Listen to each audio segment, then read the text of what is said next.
ఉంటుందని ఎలా అనుకోగలం అనేది నా ప్రశ్న. అడుగుదాం హేమకర్ గారిని అడుగుదాం, దానికి ఆన్సర్ అడుగుదాం. రామారావు గారు గుడ్ మార్నింగ్ అండి. Good morning sir. మీకేమనిపిస్తుంది సేనతో సేనాని సమావేశాలకు సంబంధించి అసలు మీ పార్టీలో జరుగుతున్న చర్చ ఏంటి? దీనికి పెద్ద చర్చ ఏముందండి, జనసేన పార్టీ అంతర్గత విషయం. వాళ్ళు పార్టీ సమావేశాలు పెట్టుకుంటారు, లేకుంటే సందర్భానుసారంగా వాళ్ళు డిఫెన్స్ లో పడినప్పుడు దాన్ని ఎఫెన్స్ గా చూపించే ప్రయత్నమే తప్ప మరొకటి కాదు. ఎందుకంటే పాలన అనేది సంవత్సర కాలంగా జనసేన ఉప ముఖ్యమంత్రి పదవి మరియు మంత్రి పదవులు తీసుకుని ఈ యొక్క ఆంధ్రప్రదేశ్ రాష్ట్ర ప్రభుత్వంలో భాగస్వామిగా ఉన్నది. అయితే వీళ్ళు గతంలో ఎప్పుడు అధికారంలో లేరు. అధికారంలో లేనప్పుడు వీళ్ళు చెప్పినటువంటి మాటలకు, వీళ్ళు చెప్పినటువంటి సూచనలకు ఈ రోజు జరుగుతున్నటువంటి విధానానికి ఎక్కడ పొంతలు ఉండట్లేదు, అన్ని అబద్ధాలే.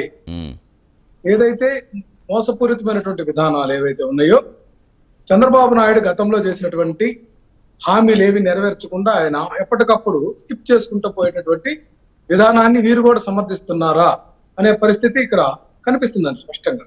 ముఖ్యంగా మనం తీసుకుంటే ఏడాది పాలనలో పవన్ కళ్యాణ్ గారి శాఖ విషయానికి వస్తే, అటవీ శాఖకు సంబంధించి మేము పెను మార్పులు చెప్పినటువంటి అంశం మనం చూసాం.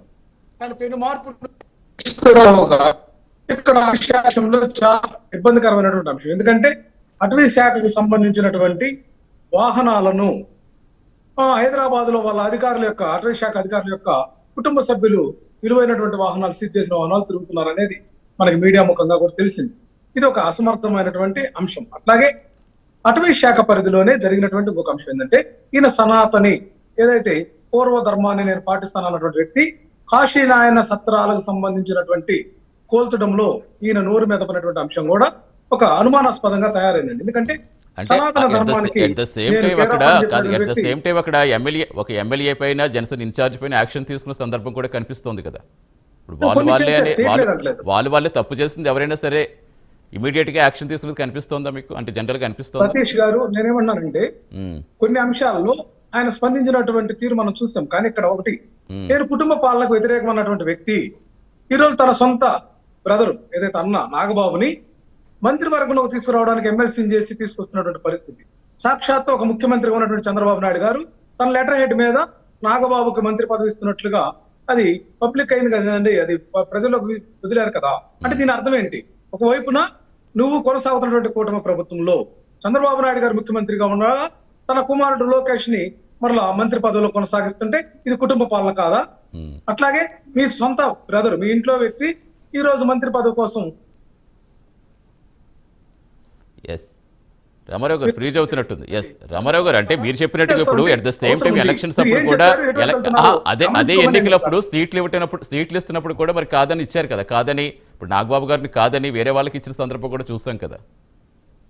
కొన్ని చేశారండి. నేను మళ్ళీ అదే ఆ బ్యాలెన్సింగ్ అనేది కనిపిస్తోందా అని అడుగుతున్నాను రామారావు గారు. ఇప్పుడు మీరు చెప్తుంది ఓకే, ఇక్కడ జనసేనలో పరివర్తన లేదు, అభివృద్ధి లేదు. మనం చూసాము కొంతమంది వైసీపీ నాయకులను పార్టీలో చేర్చుకొని కుంపట్లో పెట్టుకొని, ఇప్పుడు ప్రకాశం జిల్లా విషయానికి వస్తే మాజీ మంత్రి బాలినేని శ్రీనివాసరెడ్డి గారిని పార్టీలో తీసుకున్నారు.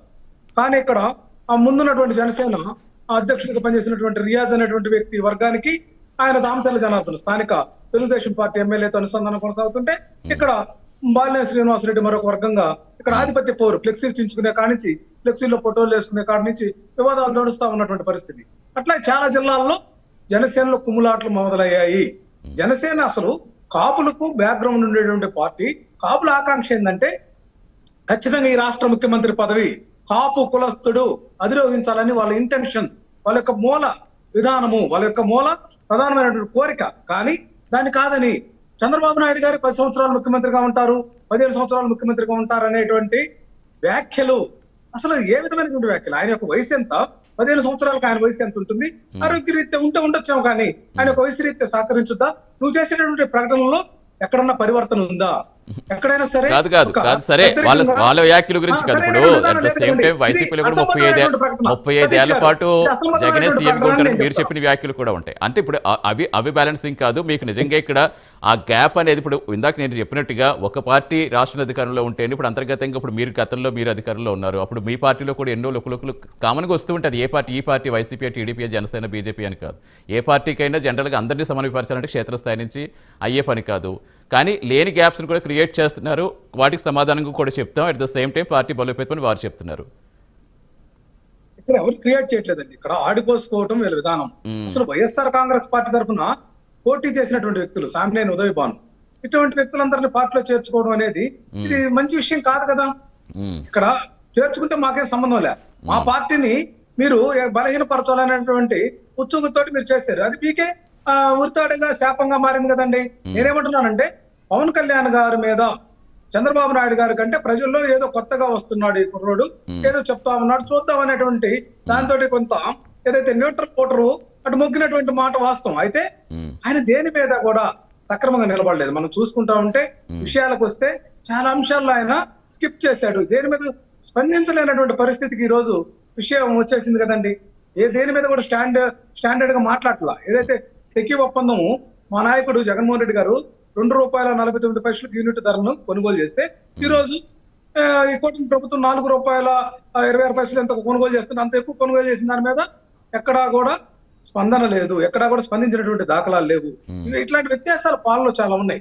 ఓర్సా కుంభకోణం గాని, అట్లాగే టీసీఎస్ కు సంబంధించినటువంటి భూముల కుంభకోణం గాని, అట్లాగే కుట్టు మిషన్ల కుంభకోణం గాని, అట్లాగే ఈ పార్టీ నాయకుడే జనసేనకు సంబంధించినటువంటి పవన్ కళ్యాణ్ మిత్రుడు TG Vishwaprasad people's media factory అనేటువంటి వ్యక్తికి ఎలక్ట్రికల్ స్కూటర్లు తయారు చేస్తామనేటువంటి ప్రతిపాదనతో 1200 ఎకరాలు కేటాయించారు కదండి. ఒక ఎకరంలో రైట్ కంటిన్యూ చేద్దాం. షార్ట్ బ్రేక్ తీసుకుని అడుగుదాం. ఎస్ హేమ కుమార్ గారిని వీటికి ఆన్సర్ అడుగుదాం. షార్ట్ బ్రేక్ తీసుకుని హాట్ టాపిక్ షార్ట్ బ్రేక్ తీసుకుందాం. Stay with us.